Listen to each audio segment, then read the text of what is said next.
یہاں مدینہ، یہاں وہ وقت کہ جہاں رسول خدا کی زندگی کے آخری ایام ہے، بی بی اپنے بابا کے سرہانے بیٹھی ہوئی،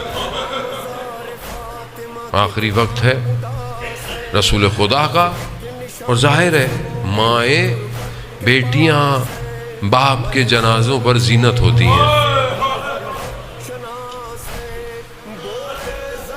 مقتل آپ روایت سنتے رہتے ہیں، معروف ہے، دروازہ میں کوئی آتا ہے، بی بی پوچھتی ہیں کون ہے؟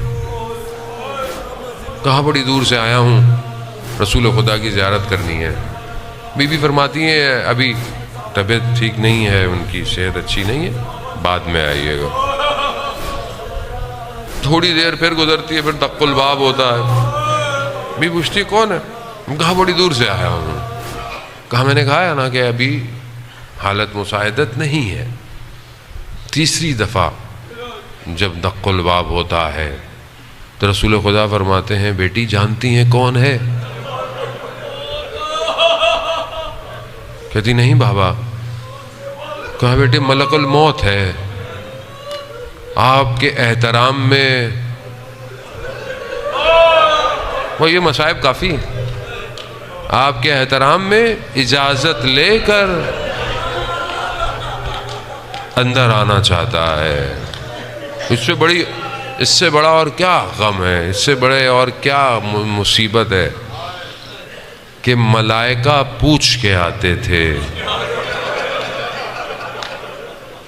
میں تو بس یہی جملہ کہوں گا، یا رسول اللہ، جب باپ زندہ ہو تو ملائکہ بھی پوچھ کے آتے ہیں۔ آپ کے جانے کی دیر تھی یا رسول اللہ،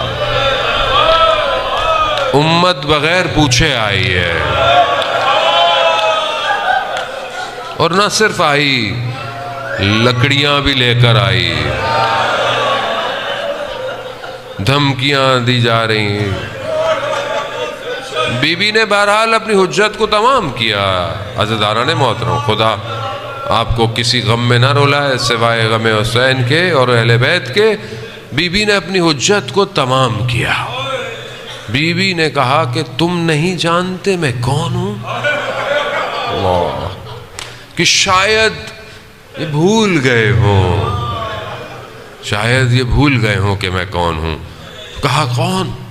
کہا میں فاطمہ ہوں۔ تو کہا ہوا کرے اگر علی کو نہیں بھیجا تو ہم دروازے کو جلا دیں گے۔ ہاں عزیزان محترم، نہ صرف دروازے کو جلایا گیا، دروازے کو دھکا دیا گیا، اور وہ رسول کی اکلوتی بیٹی در و دیوار کے درمیان میں آ گئی۔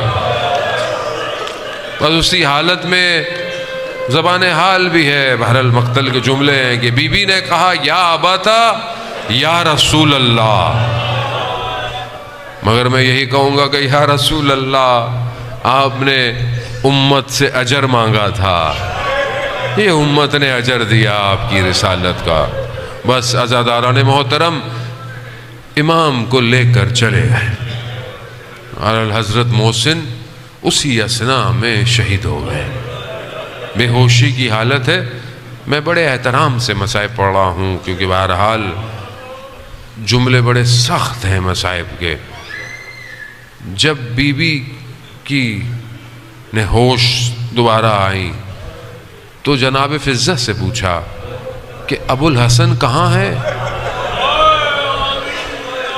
کہا کہ بی بی لے کے چلے گئے ہیں۔ اسی حالت میں بھی بی بی نے کہا کہ مجھے چادر لا کے دو۔ چادر پہنی، اسی شکستہ حالت میں مدینہ کی گلیوں میں چلی گئی۔ جب دیکھا کہ علی کے گلے میں رسی ہے، اب اپنے ہاتھ کو علی کے کمر بند میں ڈالا کہ میں علی کو نہیں جانے دوں گی۔